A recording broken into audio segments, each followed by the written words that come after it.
Good morning, klasiklista. Short ride lang tayo sa Vermosa. Dito lang yan sa May Cavite. Pag galing ka ng Evia, dire-diretsuin mo lang yung Daang Hari. Hanggang sa malagpasan mo yung SM Molino. Marami ng mga amenities dito, kainan, at saka marami rin kasi nagbibisikleta rito. Swerte mo pa pag naabutan mo yung mga pumipitek. Meron ka pang souvenir na picture. Ang gandang lugar to para mag-ensayo. Mahaba rin kasi itong Vermosa Boulevard. Makadalawang ikot ka lang, solve ka na. Pag nagutom ka na, marami namang mga kainan dito. Punta ka lang sa kabilang side. Pero ako, dito ako pumunta sa Kapihan sa Bukid. Mukhang maliwalas at saka tahimik. Kaya siguro marami tumatambay ng grupo ng siklista. Nung pumunta ako dito, meron din pala mga nagtitinda ng mga pyesa at jerseys. May tinda sila ditong lugaw at saka kape.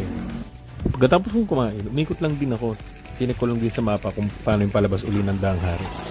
May mga nadaanan nga pala akong mga malalawak na bukirin at saka parang sapa. Check nyo lang mabuti sa mapa para hindi kayo maligaw kasi alam ko meron dyan diretso at dito merong pakaliwa na may makikita mong dam. Yan yung palatandaan palabas ng Daang Hari. That's all for today. Class dismissed.